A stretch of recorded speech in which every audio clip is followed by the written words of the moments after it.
Yes, so welcome. This is Leicester Fan TV. We're talking about the Gillingham game that's coming up. We face them in the FA Cup on Saturday. It's going to be a tough one. I think they're sitting pretty low in the league too. I don't know if they might be dead last, as far as I know. Really, what are your thoughts going into it? Well, to say you said it was a tough game to play against a team that's bottom of the league, a League One or League Two, that's a lot to say, isn't it, really? Where we're playing at the moment, 3 losses in a row against, I would say, some tough teams, but again, none of them really played to the highest standards that we should be getting points out of them. But going into this game now, realistically, with the team we've got, even if we put a second team out, we shouldn't be in this bottom league side. And Our second team is pretty much our first team at the moment. no, I get that, but the team we're going to put out, even if it is the basic team, that we should have the quality to beat them. And it might be a big risk, and we might need to put a full team out as much as we can. But then obviously we've got Newcastle the midweek after that, so it's going to be even harder to put a team out for that. So it's going to be a tough one. It's the FA Cup. It's a route back in. It's a route back into Europe for us. So really, we've got to win it, but. I think it's going to be a hard one. Yeah, I mean, we've had a rubbish start to the season after World Cup. Played 3 games against, I think, Liverpool. They were pretty below average. Fulham, average. Newcastle, pretty decent. And we've lost all 3. So I think a lot of fans, we should all be expecting a win, but I think a lot of us are going to, come into this a bit worried, to be honest. Yeah, Grace says here, evening guys, we need to get our act together quickly. We do. We need to get our act together ASAP because as much as we've got a tiny bit of a break from the Premier League now, so you don't have to be losing even more points. We're going into 2 cup games where we need to at least be winning one of them to get into close to the final or even get into Europe. But again, we've got to get past Gillingham or Newcastle first. Newport Forest, not Gillingham, surely. I don't know what you mean there actually, but there you go. Fed up with injuries. Go back 2 years ago and it was still going on. It's right. Oh yeah, ever since the new training ground, we've got this £100 million training facility, and if you look at all the injuries, majority of them all leg pull-ups and hamstring stuff. It's clearly they're not doing any leg strength. Said it in live against Fulham. It's just poor stats at the moment. You can see here up on the screen. That's all the players that are ridiculous. out. With I think a few coming back. So we've heard Dewsbury all. Daka and Dennis Pratt are all maybes for the Gillingham game. Whether you play them or not, I wouldn't. I do fear. I think regardless of what team we play against Gillingham, we're going to go into the Newcastle game, and That's where I'm saying you like as much as we are playing with a B team issue at the moment because obviously we've lost so many main team players.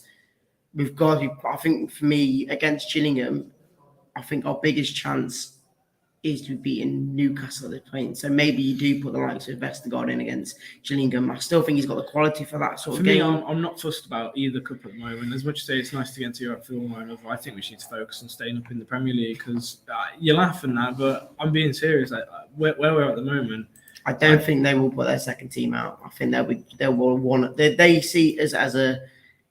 I wouldn't say a free win, but there's a good chance of winning against us. So they've got to go. For me, the one thing Gillingham have ahead of us is they're going to try with spirit and guts, and I don't think they're going to leave it all out on the pitch against us, and I don't think we're going to do that at all. So I'm not saying we're going to lose, but I think they're going to come and at least show some fight against us. Yeah.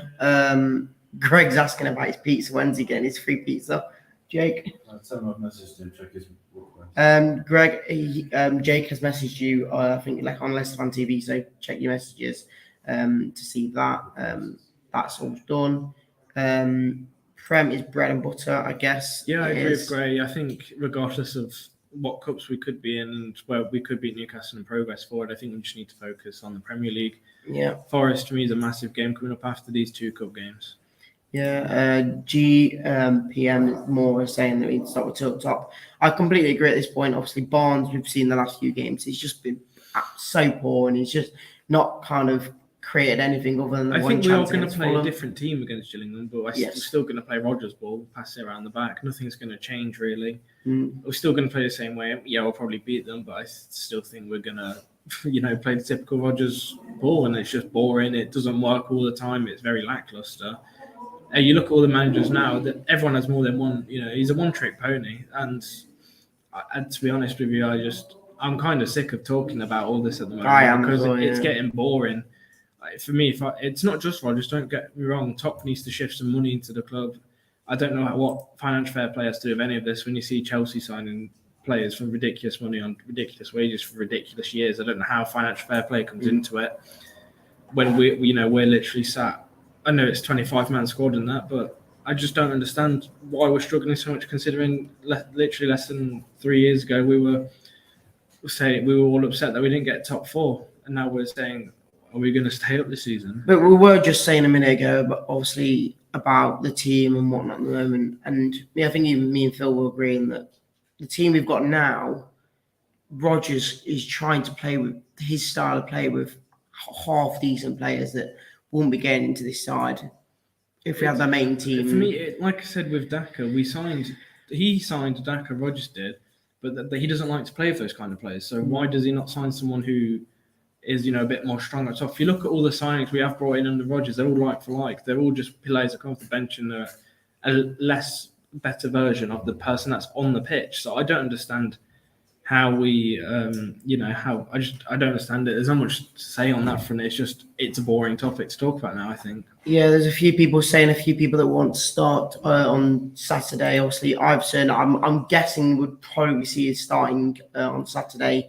Maybe it gets to the point where I think Phil even said that maybe you play him against both Gillingham and Newcastle, maybe get a bit of confidence in him, and maybe even get support against Forest. But we know about that won't happen because Ward will be in goal, and also Inacho.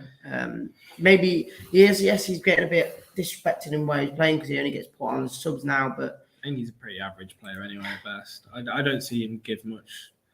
Apart from, he does his odd things here and then. If it's not, if we're not playing him right, we're not playing him right. But he's been here long enough for me to solidify in the first team, and he's just not shown enough spirit and guts to be in there. GMP says, do you think we should get a new keeper? I would say yes, but we can't because I won't even say that because you've got to think you've got Ward, Iveson, and Smithies. He brought a new keeper in. Yeah, exactly. He's bought another keeper, and now he's got 3 keepers. He's not going to buy a 4th keeper to be a starter, because then that means you've got Ward who's back up, and then you've got someone else who's behind Ward. It's just ridiculous. I like that comment. I agree. I don't agree. I think he's going to get at least 10 goals this season if he's fully fit. Easily. Daka's going to be lucky if he gets another goal this season. He's rubbish. Well, I'd say I trust him to score more than Vardy. I will say that. But Vardy's at the end of his career. Daka's should be in the peak of his career. Paul says, how can Rodgers say we have a small squad when he never uses more than 3 subs? He was saying, I'm guessing he said that recently, and that's because we've had like 9 injuries, and the team we have at the moment isn't really capable of winning games. It is like pockets in everyone's, everyone's got a little bit of problem, like Top not putting enough money and Rodgers being too one-dimensional. Players, like, I agree with you, the players should know how to pass it from 5-10 yards in front of him. Marty, it doesn't know how to pass in front of him. That's what I mean. You can't blame Rodgers on that. I can, because he shouldn't be having Marty passing it. Marty's clearing. I will blame Rodgers for that as well, because he shouldn't be letting Marty pass it around the back. Marty's not good at passing, neither is Ndidi, but we still try and pass it around the back. If you look against Fulham, I bet Marty had the most touches of any player on the pitch, and he's probably one of our weakest passers on the ball. So what's the point? I'd rather have Smithy from Gavin and Stacey. Yeah, I will as well. But quickly before we do end, going into this Saturday match here at midday and on BBC, what is your take on it? Do you think we will win? Prediction? There is no reason why we should be having a conversation that we should win. We should 100% win. Should be a definite win. But at the moment we're playing, I do have doubts about us, getting any, winning. I could see us going all the way to penalties even. I don't even know if it does that, if it's the next I think the FA Cup does. It's the Carabao Cup that doesn't. So I am having doubts about it. I'm having doubts about every game at the moment. I think, for me personally, under Rodgers, every game's a doubt of picking up any points, and that's just my opinion. People can disagree and agree. Yeah. But I think if Rodgers goes, it really does change. I think it'd change a lot if we see Rodgers out of the doors. Yeah, and then finally, score prediction. Again, like you say, it should be a win. So I'm guessing you won't go anything other than Leicester. I'm going to say 3-0 win. If it's not a comfortable win, it's a bit embarrassing. If we're drawing by 60, 70 minutes, then I would say it's quite embarrassing because you're playing bottom of the league of either League One or League Two. I couldn't tell you which league, but they're doing awful. And even from the away fan show that Tom did yesterday, their away fan said that we shouldn't have any deal in losing this game. I think even if we play our B team, this is where we do easily win. Sure. The problem is our B team is our A team at the moment. Yeah, it is. Yeah. Neil, hello mate. Roger's out. I hear it every single game away, so I think you'd have to say it now. Hard game the way we are playing it is, yeah. And then Jamie says also what's going on with Madison. We don't have a clue. They say he's injured. I think he's looking to leave. I think they're trying to do the stalling game with like what we did with Fofana. Yeah, I think looks like he's going to go to Newcastle. I think. Yeah, I want to even anyone. I think they're just waiting to see if anyone wants to buy him because they don't want to get him injured, really, do they? So as much as he's injured, they don't want to get him into games and get himself into a situation where he just can't get sold because he is injured. And then last of all, says GMP says 3-0 easy. I would take away the easy part, but 3-0 I'd take. And yeah, that's pretty much it. Obviously, only a quick live, but hopefully we can get the win against Gillingham on Saturday, and then again straight after that we've got the cup for the Carabao Cup against Newcastle, which again will probably be even a harder game. Even harder than probably the Premier League match, which we lost 3-0. So we could get an absolute slapping against them. But appreciate you coming on, and we'll catch you all on the next live. See you in a bit.